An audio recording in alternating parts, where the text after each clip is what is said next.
All right, for this particular design, the first thing we're going to be doing is we're going to be drawing out all of our straps.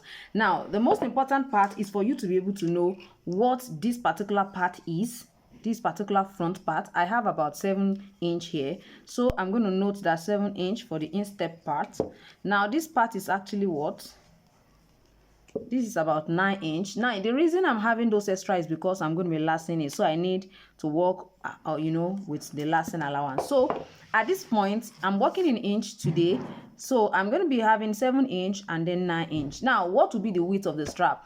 It is totally left to you. If you are going to be folding your upper this way and then folding the other one to go meet it this way, I'm going to suggest that you use 1 inch for your width measurement, so that by the time you finish applying your adhesive and folding the two of them to go meet themselves, you are going to be having 1/2 inch as your final width. So if all you are doing is just cutting straight away, you are not intending to fold, please go ahead and use 1/2 inch. So from what I have right here, I'm going to be using 1/2 inch for all of the strap, even for the one that is actually at the back. So I'm just trying to make sure I create as much as I need. So let's go. So at this part also, I'm going to do the same thing. I'm going to draw the line and I'm going to show you what it looks like. So now I have all of the straps and I'm just going to cut them out. Now I haven't even checked whether the width, the length is up to it or not, but I'm quite sure that my A4 paper is quite long, so it will be up to it. So I have the other one to be 7, so that one is going to be 7 and it's going to be stopping right here. So I'm going to trim them out, then show us what it literally looks like. Now if you're watching our channel for the first time, I need you to know that all we do on this channel is make shoemaking easy and simple for you. In case you're a beginner, we take our beginner from zero knowledge about shoemaking to earning from their skills. So if you would love to join any of our classes, I would suggest that you just give us at least 3 months consecutively, join our weekend shoemaking class, and I want to guarantee that if you do everything you have been taught, you will be able to sign up for any other advanced class you love to sign for, and you will be able to buy your tools, buy some of your materials from everything you will be learning. So you can see what I have here. This is 1/2 inch, which is the same thing as 1.25. So I'm going to hold this down and also hold this part down. If you want yours to be bigger than this, feel free to do that. You can make it as wide as 2, but considering what we have right there, it's more or less like a 1 centimeter width. Considering what we have on the screen, it's about 1 centimeter. So ours is already 1.25, and I think that's quite okay. So we have one here and we have another one on the side.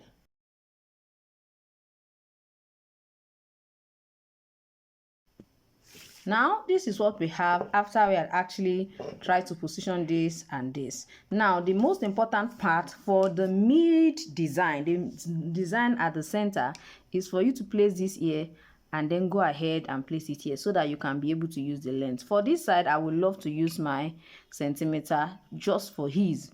So I'm starting from 1 and I discover that this is about 8. This is not 8. I have 1, 2, 3, 4, 5, 6, 7, 8, and this is about 8.5. The whole length is about 8.5. So now you will see that this is slant. Each time you are actually having a strap that is this tiny, I want to let you know that it will definitely be slant, because if it's not slant like this, it will not pick up the smallest toe right here. So we have 8.5 to be the length of this side. So let's go into how do I now create the one at the middle. So the first thing I'm doing now is I'm measuring the length, which is 8.5. So you can see this is 8.5. So because of the size of that round shape that is connected with themselves, if you look at it, you find out it's like a circle, a circle, a circle that was connected. So I'm going to be using this particular round object, and I want to look at the external circumference is about 1.7. The external circumference of this particular item that I'm holding is about 1.7, 1.65. Now, what are you going to do? I'm going to suggest that you if you cannot get, you know, a particular round object that is about 1.75 as, you know, the diameter, rather I say circumference, the diameter, please, you can create a round object that has that diameter. I've taught us how to create circle in this on this channel. Like, I've taught us a lot on this channel. If you're just watching me for the first time, make sure you like this video, subscribe, so that you won't be missing any session. Now, my YouTube classes are not something you want to miss, and the reason is because most of the class are continuity and of course interwoven, because if you follow every series, you find out that you always have something to learn, despite the fact that you have an idea of how to create it, and it will actually help you in some other way. So share with somebody also and let them know. So what I'm going to be doing here is I'm going to be measuring about 2 centimeters as the width. That's what I'm going to be doing. Please follow me.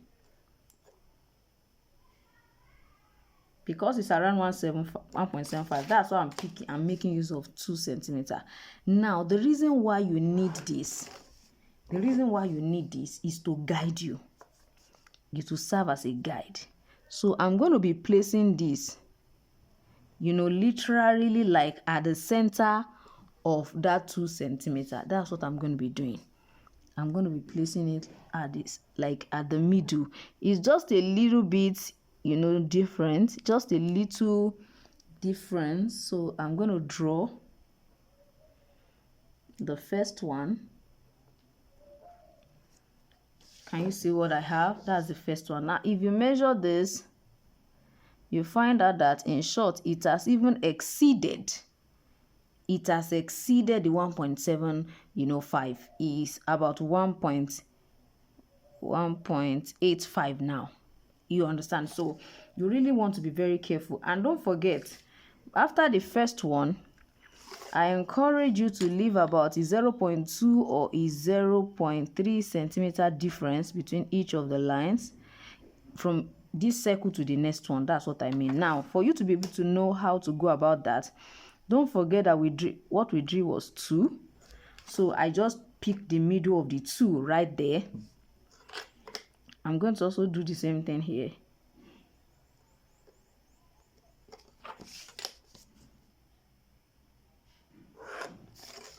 So that will help me to be able to use this as a guide for the distance between them. So now this I'm planning to use is 0.3. So I'm going to create the next one. You want to place it well.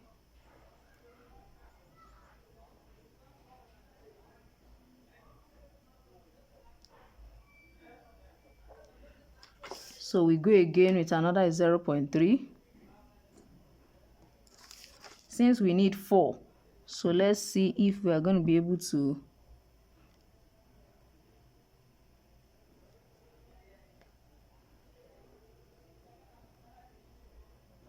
Now, if you want yours to be wider than this, you can actually make it wider. It's not compulsory that it has to look like that. So for this part, I'm just going to go ahead and place it very close to this other edge. That's what I'm going to do for this side.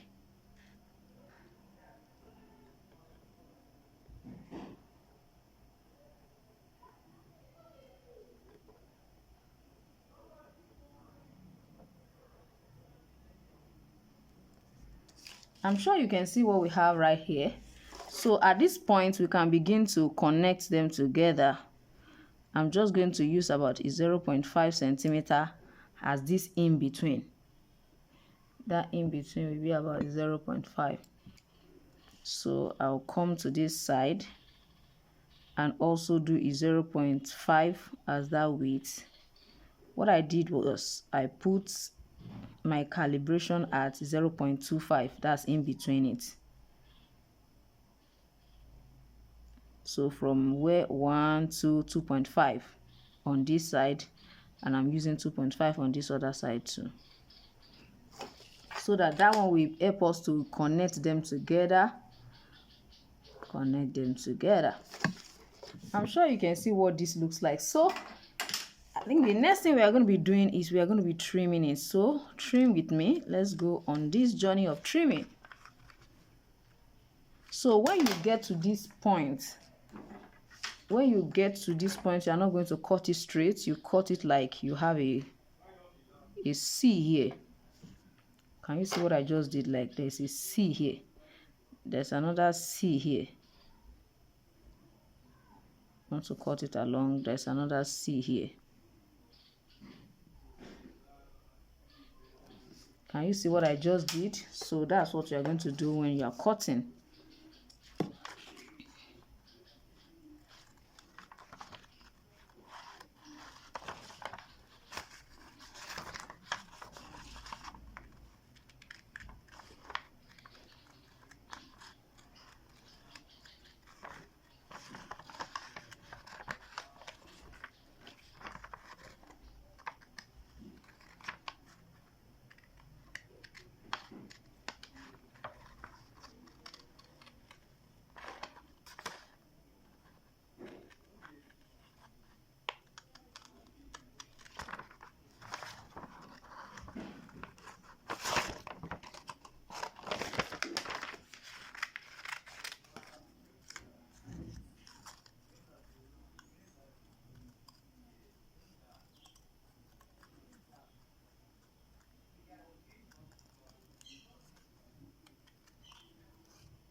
So I'm sure you can see what this literally looks like.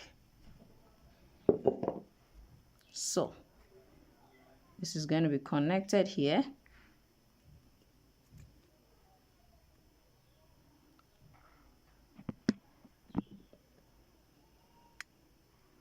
Can you see what we have? So I think the remaining part is just the back part. So I'm going to cut out the strap while we suspend that as well. I'm sure you can see what we have. This is coming in right here. Now don't forget, it's coming from this side. It's coming from here. And this is going this way. Then you have another strap coming from inside here. And the buckle that you suspend on this one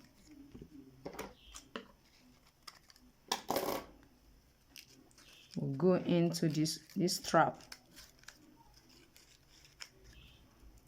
So your buckle is suspended right here, and this strap goes into it. And you have already created the amazing design.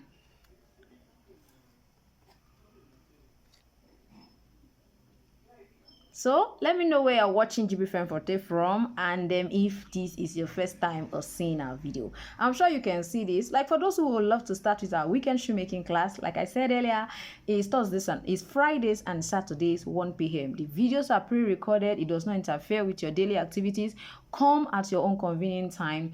Come to the class. Anything after 1 p.m. Nigerian time, you will find the video for the day in the class. So, and on Saturdays we are always having our live session at 7 p.m. Nigerian time. The live session is compulsory. You have to create time for it, and the reason is because what is skill when you don't have, what is craft? Let me say it like that. Without a marketing and a selling skill, and that's what we prioritize on our live session. So I want you to know that the class is 3,500. If you're not in Nigeria, it's about $3. So let me know in the comment section if you would love to be a part of the June edition. Now the May is ongoing. Of course, our first live session, we discussed how to start shoemaking with fear. Yes. How do I start my business with fear? Yes. And we're able to talk about different ways in which we can actually, walk through the fear and be able to start. Of course, in the next session, we're going to be talking about how to go about your pricing as well as how to get your first set of customers. I'm still your shoemaking made easy tutor. Thank you for sticking by till now. I'm going to see you in my next video. Bye.